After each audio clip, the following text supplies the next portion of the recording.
What is up, y'all? Today we're gonna be reacting to how Elemental is set up for failure or a dog. It's not even a good film. No, it wasn't set up for failure. It was just trash. Elemental deserved so much better. A couple days ago, I saw Pixar's Elemental and walked out of the theater stunned from how good it was. The concept of it from the beginning looked cool to me from the get-go. The concept is just Fireboy and Lava Girl. Fireboy and Water Girl from the 2000s games on Cool Math Games. Like, bro, he's just making a worse version of an already great game. Like, what's the point? But my expectations were blown out of the water with this movie, no pun intended. Despite this movie being so well done in my eyes, this film sadly earned a measly $11.8 million for its domestic opening day. Yeah, because it's stupid. It's not worth it to go watch. And then Disney's coming out with another film coming out June 30th that no one's even heard of except me, because I just saw the trailer yesterday and it looks even worse. Like, dude, Disney doesn't know how to make good films. You made Buzz Lightyear. I don't even know what y'all made because I don't even watch Disney. But, like, dude, this wasn't good, bro. Which is apparently the lowest in Pixar history. So what exactly went wrong here for a movie that, to me, is much higher quality than a movie like Lightyear to do so poorly at the box office? I do want to give a bit of a spoiler warning here because some light to heavier spoiler. Spoiler alert, if you haven't seen this garbage movie, don't go watch it. I'm saving you a whole hour and a half, bro. Was doing, but rather what these trailers were actually showing. There's been that notion going around a lot these past few years, especially about how movie trailers show too much of a movie's plot to the point where the viewer of said trailer is able to make it. Yeah, so it's just all predictable and bam, I already know what's gonna happen. Oh, I saw the Winnie the Pooh film. Oh, it's just about a Winnie the Pooh and, Winnie the Pooh going around killing people. Yeah, that's very predictable. The entire plot of the movie, even if it has a twist or something like that. Plot twist, the movie actually turns out to be really good and very enjoyable. No, it doesn't. Sorry. I totally agree, that is an issue for certain movies in the marketing department. Elemental's case is very unique though, because I feel like I haven't seen anything like this before. If she touches the water, wouldn't she just melt or burn or something? Like, wouldn't she just go out and die? You know, that makes no sense. It's fire and water. Water puts out fire. No, bruh. They had multiple trailers for it, but somehow managed to show almost entirely fluff scenes in these trailers. Fluff in the sense that a lot of the clips from the trailers were either comedic gags or scenes that just didn't really matter in the grand scheme. Girl, you're feeding your child lighter fluid. I get it's fire, but dude, like, no, bro, you ain't, nah. You finna kill that baby.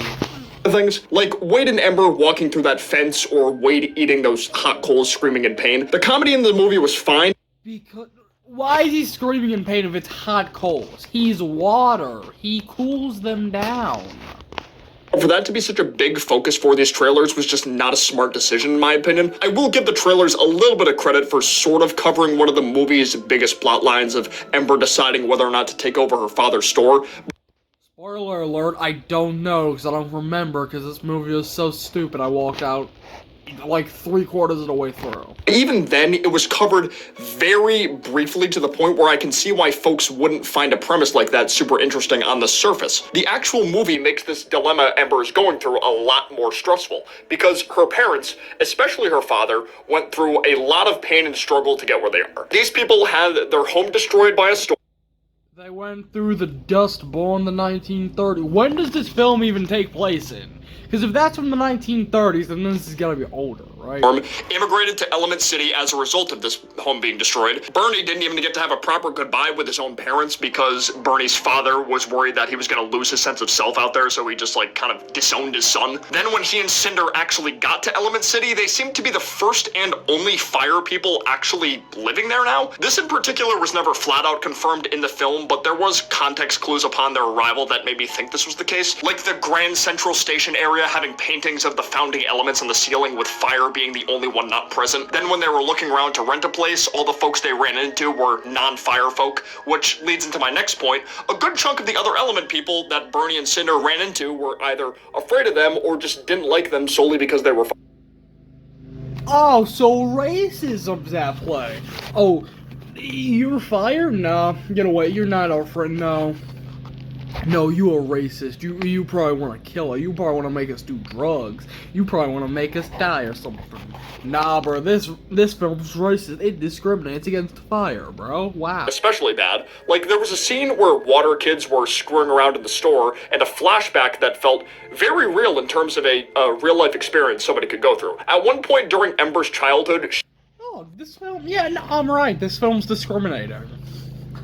and her dad were going to see this special flower called the Vivisteria, which is a type of flower that can handle any kind of elemental being near it, fire included. Yet when they got to the entrance, a water person's security guard denied them access while showing a no fire people allowed sign, resulting in Bernie and the security guard getting into a screaming match in front of a young Ember before the two of them stormed off. Oh, and if that wasn't enough, Bernie was sick throughout most of the film, just coughing constantly. From what I assume to have been from overworking or old age maybe, none of this was even slightly shown in the trailers, and it's such a big part of the movie. I feel like they could have just shown a clip of this guy coughing while Ember was like, They should have showed him coughing and then it reveals he has cancer. That would have been probably 10 times better than this whole film. I'm willing to bet you. like, narrating to herself about whether or not she wants to take over the shop or not. It's just like scene of him coughing, or even just like a quick shot of him yelling with the security guard. This and the love story between Ember and Wade are the two biggest plot devices in this movie. So for the trailers to essentially not cover one of these is kind of insane to me. But as a quick side note, You just talked about this a minute ago of the trailer spoiling too much of a film, dude. Now you're going back on what you just said. Like, what? Ember ex-Wade love story was very well done. Seeing Ember's whole outlook on life change and figuring out what she really wants to do with her life, all thanks to meeting a water guy of all people, worked very well. I think what made it hit so much more for me was Wade was a walking polar opposite of every other water person the Lumen family came into contact with. A very kind and optimistic individual who was always trying to look for the good in others. Even when Bernie was clearly giving him a hard time on purpose just because he's a water guy, Wade still gave him as much respect as he could, smiling all the way through. I think if I had to put a label on Wade, it would be Guardian Angel. Granted, I can see why people find this romance portion of the plot generic. The marketing in particular made it look as generic as possible. There were tons of people complimenting how good the movie looks visually from the trailers, but were hesitant about the romance aspect because they feel like it's been done dozens of times already. And Gee, what film has not done romance? That has at least not had one romance scene. That's a good question. How about all of them, dude? kind of has. I guess personally, those kinds of romance stories don't really get too boring for me. Disney always does them. Toy Story 4, Toy Story 4. I don't know if it's just the fact that there aren't any actual human-like characters in this movie that makes it hit different, but it felt fine. It's one of those things where you can't really blame the average consumer for not going out of their way to spend money to see this in theaters, because if the trailers look unappealing to them, they're not going to want to see it. The average casual viewer isn't someone like me who spends way more time than I should on the internet and is going out of my way to support these animated projects in order for them to be taken more seriously as a medium. And that's fine. They shouldn't have to do that just to see a Pixar movie. The marketing team just needed to do a better job at showing what this movie was actually about. This is especially important for a brand new IP like Elemental. Something like the Mario movie, the Toy Story series, or Kung Fu Panda wouldn't need to worry as much about this in the present day because they have the seniority factor. Multiple movies under their belts that were all successful, or in the Mario movie's case, an entire game series that's almost as old as Nintendo itself. Kung Fu Panda 4 and Nintendo was made in the 1880s as a card game, but Mario is not that old. Story 5 could arguably get away with even worse marketing than what Elemental had, but would most likely still do better during the opening weekends than Elemental did because people already know what they're getting into. Granted, a movie like Elemental might not have plans for another installment anyway. Based on how it ended, I'm not sure how the story could continue. Regardless, even if it's a one and done thing, that doesn't mean the marketing deserves to be bad just because more installments aren't part of the creator's plan. It's a scary thought that the reality of Pixar releasing more standalone stories like Elemental could become a lot less frequent in the future if they continue to perform this badly in theaters. I don't want them to keep forcing just sequels and that's all we see in the future, man. Like, of course I love Toy Story as a series, but let's be real, does there really need to be a fifth one now, considering the way Toy Story 4 Toy Story 3, they should have ended at Toy Story 3. ended? It really feels like some of the most blatant milking I've seen in my life. What makes this whole situation even sadder is Peter Sohn, the director for this movie, used events from his own upbringing as inspiration for Elemental's story. His parents being immigrants too and making tons of sacrifices so Peter could have a better life. It's really cruddy to think this guy poured his heart and soul into this $200 million budget of a movie only for it to be currently sitting at 44 mil globally as of recording this video. At the end of the day, I'm not trying to force anyone or pressure anyone into seeing Elemental. Then why make this video that's talking...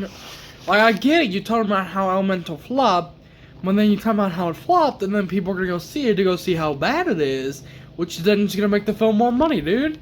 Do encourage it for sure. I promise I'm not the only one who's seen it and was surprised at how much better it was compared to what the trailer showed off. Personally, it's definitely worth the watch if you're already a big Pixar movie fan or even an animated movie fan in general. The sad reality is the box office numbers probably won't see some dramatic increase or anything, but if it could at least earn back its budget during its theater run, that would be nice. Hopefully you guys enjoyed this little rant of mine. Haven't really done it. I didn't. Be sure then to like this video, subscribe. I cannot talk, dude. My voice hurts. And then comment down your favorite part, and I'll see you in the next video.